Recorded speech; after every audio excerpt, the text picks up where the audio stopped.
ఆ రోజు భారతదేశంలో అనేక రాష్ట్రాల్లో ఆడపిల్లలు పుడితే పుట్టంగానే చంపేయడం అనేటువంటి ఆనవాయితీ ఉంది. ఇది చాలా రాష్ట్రాలు ఉన్నాయి. బాధాకరమైన విషయమైన దాని గతంలో ఏ ప్రభుత్వం కూడా ప్రయత్నం చేయలే ఆపడానికి. కానీ నరేంద్ర మోదీ గారు వచ్చిన తర్వాత బేటీ బచావ్ బేటీ పడావ్ అనేటటువంటి ఒక కార్యక్రమం ద్వారా ఈ రోజు లక్షలాది మంది ఆడపిల్లల్ని బతికించినటువంటి వ్యక్తి నరేంద్ర మోదీ గారి విషయాన్ని అంతేకాదు దేశవ్యాప్తంగా కూడా అనేక కార్యక్రమాల ద్వారా ఈ రోజు మహిళల్ని ఆదుకుంటున్న విషయాన్ని కూడా మనం గుర్తుపెట్టుకోవాలి. ఉజ్వల కార్యక్రమాలు కావచ్చు, ప్రధానమంత్రి ఆవాస్ యోజన కింద ఈ రోజు 73% మంది మహిళలు దాంట్లో లబ్ధిదారులు అనే విషయాన్ని కూడా మనం గుర్తుపెట్టు. ఈ రోజు మహిళలే ఈ రోజు మన దేశాన్ని నడపడానికి ముందుకు వచ్చేటటువంటి రాష్ట్రపతిని కూడా ఈ రోజు మనం ఒక మహిళను మనం ఎన్నుకుంటే కాంగ్రెస్ పార్టీ దాన్ని వ్యతిరేకించిన విషయాన్ని కూడా మనం గుర్తుపెట్టుకోవాలి. ఫైనాన్స్ మినిస్టర్ గా, గతంలో డిఫెన్స్ మినిస్టర్ గా ఆ రోజు నిర్మలా సీతారామన్ గారిని మొట్టమొదటి ఒక మహిళ డిఫెన్స్ మినిస్టర్ గా, ఫైనాన్స్ మినిస్టర్ గా వారు అనౌన్స్ చేయడం జరిగింది. మరి ఇవన్నీ కూడా దేశం చూస్తా ఉన్నది.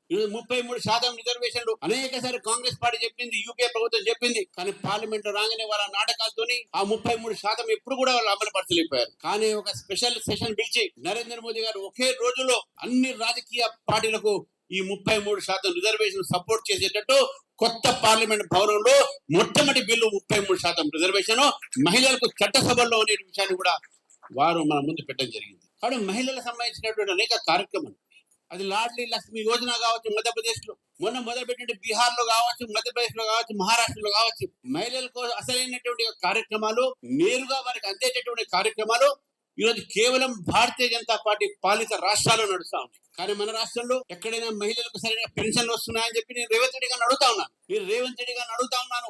ఈ రోజు మీ పాలనలో 99 రోజులు ప్రజాపాలన అని చెప్పారు కదా. ఈ ప్రజాపాలన కాదు, ఇది ప్రజాభక్ష పాలన.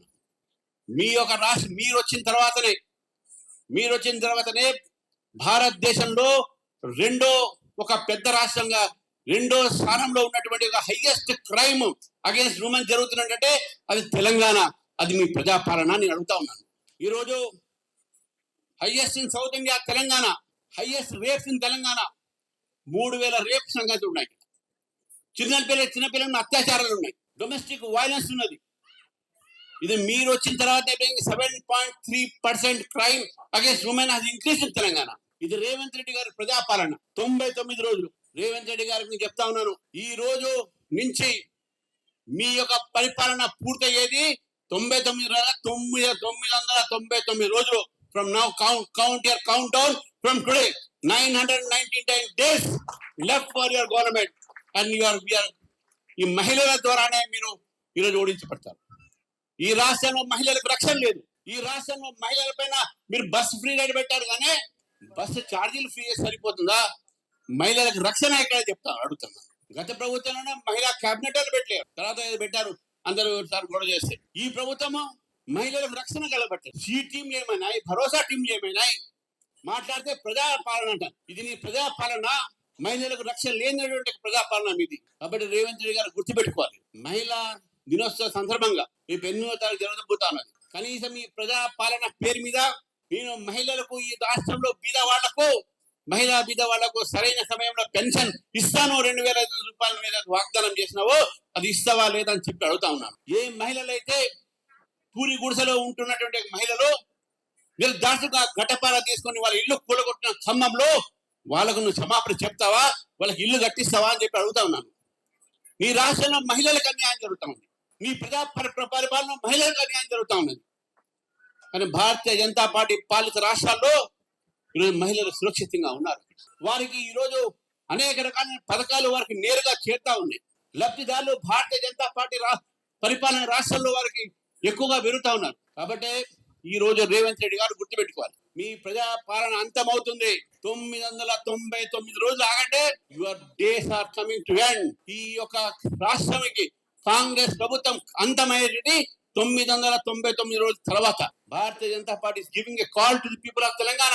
ఈ 999 రోజుల్లో నీ 99 ప్రజాపాలన వరకు నువ్వు ఇవన్నీ కూడా సరిగ్గా తీసుకోకపోతే నీ యొక్క కాంగ్రెస్ పార్టీ పరిపాలన ఈ రాష్ట్రంలో అంతం కాబోతున్న విషయాన్ని గుర్తుపెట్టుకోవాలి. మహిళా దినోత్సవ సందర్భంగా కూడా ఆ రోజు ప్రధానమంత్రి గారు 33% రిజర్వేషన్ అనౌన్స్ చేశారు. నేను అధ్యక్షుడు అయిన తర్వాత ఆ రోజు చెప్పాను, ఫస్ట్ ఈ రాష్ట్రంలో యువత, మహిళ భారతీయ జనతా పార్టీకి మద్దతు పలకండి, భారతీయ జనతా పార్టీలో చేరండి. ఇక్కడ రాజకీయాలు మార్పు చేస్తాం.